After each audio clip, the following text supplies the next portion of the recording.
There are over hundreds of interior design styles around the world overlapping one another. And how best to know which style should you choose for your home that reflects your personality? In this video, we're going to look through the most popular interior design styles and what kind of personality they have if they were a person, so you would know which one is you. I hope it won't be too weird because I'm talking into my phone, but I hope you will enjoy this video. So let's start with a person who likes clean lines, functionality, and natural light. The most common colors he wears all the time are all neutrals with a slice of elegance of black and a bit of light accents like blue. He strongly highlights his passion for natural materials like linen, cotton, or wood, simplicity, minimalism. So he would be a Scandinavian style. Doesn't it look like a Scandinavian style to you?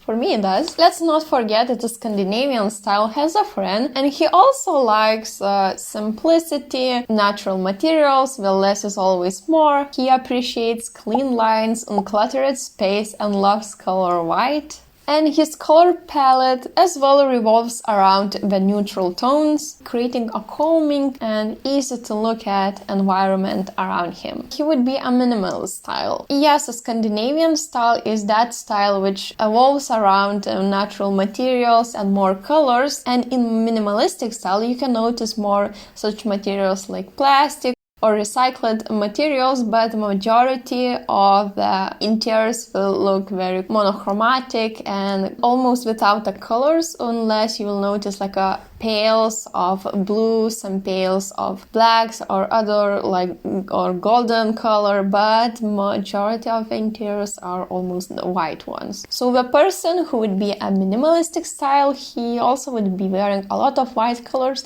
and sometimes adding some accent colors like black. For expression, the less is more. So they are kind of friends in many aspects. On the other hand, if you're someone who appreciates beauty of a history and craves for touch of elegance, your clothes are mostly covered in antique-looking materials, ornaments with a golden accents, and rich fabrics, you might be a traditional style, because in a traditional style you can notice a lot of curvy lines, natural fancy-looking materials, and plenty of gold accents. But yes, in different countries, traditional style is looked from different way. Some maybe will have more blues in their traditional style. Some of them will have more reds. But for example, in Europe, we associate a traditional style with the French style, which is the closest to the original classic style from where it came. And the traditional style has a friend who's absolutely opposite to them, but they come along pretty well and can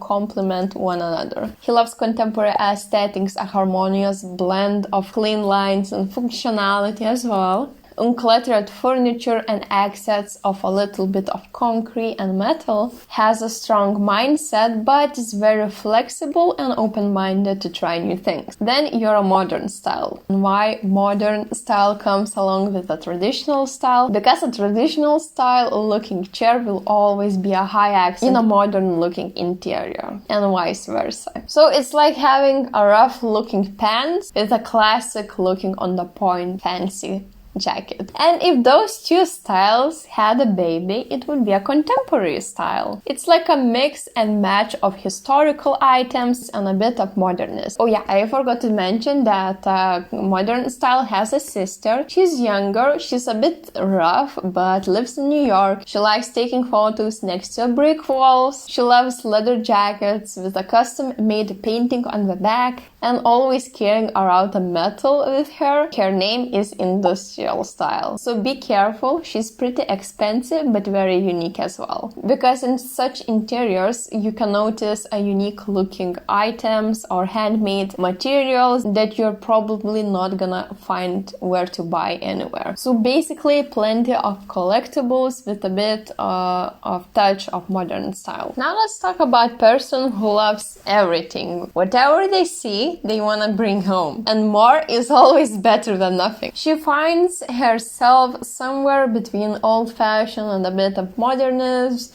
She loves plants a lot, always needs to have plenty of plants inside her room, and she just wants to express herself and be what she is inside to show the world that she's a colorful butterfly. She would be a maximalist style, just embracing herself toward the world and not being afraid to show who she is inside. She also has a friend who likes old-fashioned a lot, but she's more into naturalism, into the nature, and enjoys her days to the fullest, just spending and creating, crafting, or just drawing inside her little room or a studio. She would be a bohemian style. There are plenty of different examples how bohemian style can look like. It can be lighter, it can be darker. Also, they have plenty of plants, and it's a perfect space for an artist such as like me, just to express their creativity and be inside their literal world, because majority of them are introverts. But how can you tell the difference between bohemian style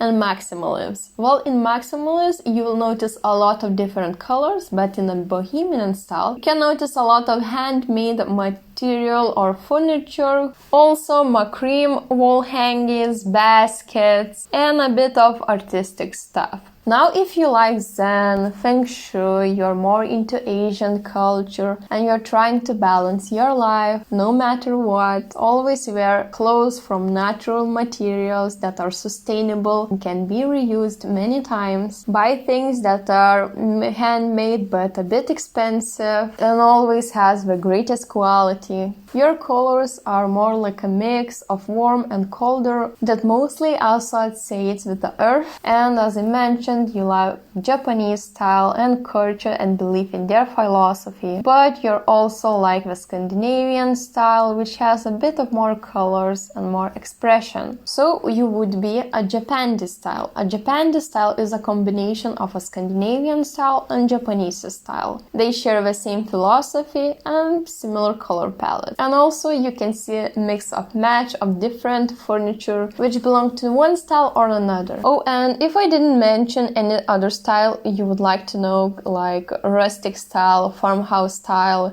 coastal style, or any other, let me know down in the comments, and I will create a separate part 2 video where I will also explain what kind of style it is and what kind of personality it would have. And if you're someone who's really into design and would like to know the differences between the designers, I recommend you to watch this video next.